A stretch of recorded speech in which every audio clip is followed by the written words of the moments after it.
So what we're gonna do here is we're gonna use the mag and wire on this wheel. There's a lot of chlorine on it built up. So we're gonna see if the mag and wire will break up some of this chlorine.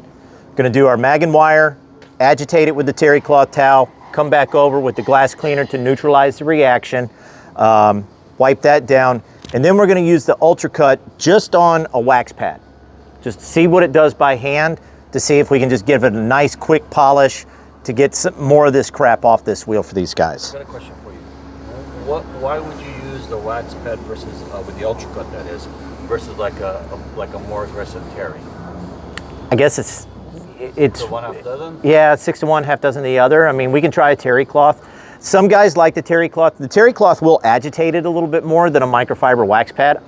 I'll concede that, yes. Okay. So if you want, if we have an extra terry cloth, I'll use that. Yeah, we should have some more terries inside of that. Key thing about when you're doing your acid washing, always start at the bottom and work your way up.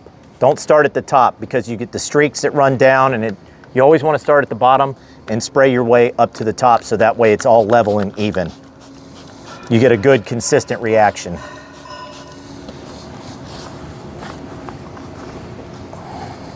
Oh shit, that cleaned it up nicely. Yeah, that cleaned up real good. And that's only the mag and wire, right? That's just the mag and wire. A lot of people will get the mag and wire wrong because they spray it on and then they don't stop the reaction. That's the key, is you want to stop that reaction once you've got it agitated and wiped on. So that's why we go to the glass cleaner to neutralize.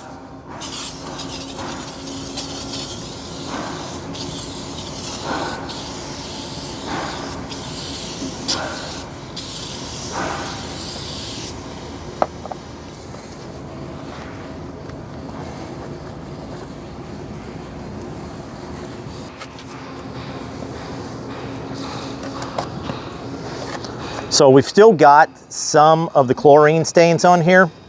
We didn't get them all off because we didn't actually leave the mag and wire on really all that long. So what would you normally leave it on for? Well, you don't want it to dry out. yeah, you don't want it to dry on there. You want it to, you want to get it agitated while it's still wet, and then wipe it down, then neutralize it. The longer you leave it on, the more it's going to eat into the metal. As far as like, you know, the more it's going to react with the metal. Like etching. Right.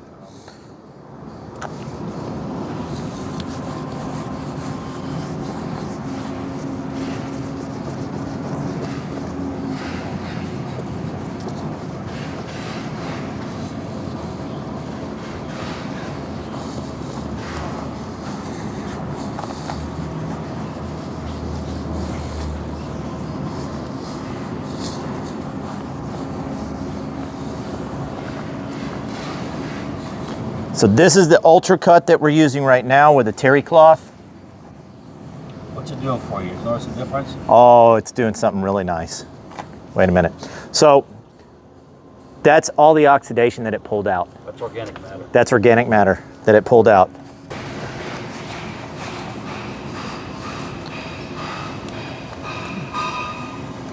That's just the barrel, which is pretty good.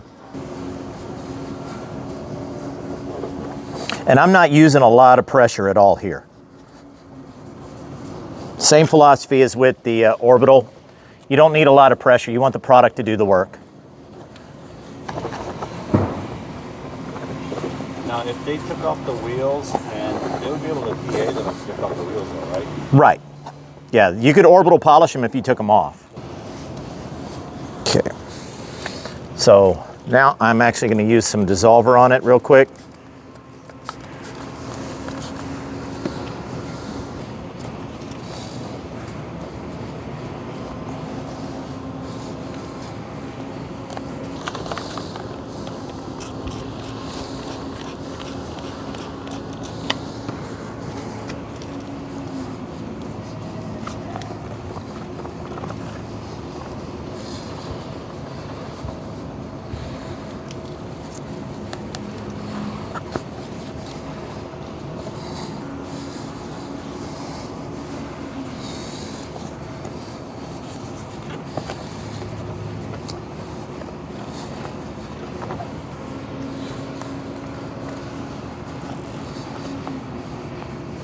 look at that come to life. Yes, sirree.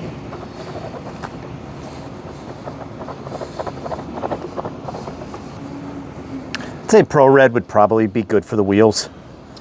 Pro and then easy, or? Yeah, Pro and then easy. Ultra Cut, I mean, it did good, but I think it's a little overkill for the wheels. So I think we just kind of fooled. They just look so bad, huh? Yeah. I thought they were as bad as the tank, maybe. Yeah, they really weren't. I mean, the mag and wire took away most of that stuff on the wheels. So yeah, it's something like this. Definitely needs mag and wire. Neutralize it with glass cleaner, and then on the wheels, I'd say Pro Red, Easy Red, but then you can use the Ultra Cut on the tanks, on the diamond plate, and on the boxes, and then Easy Red on the behind that.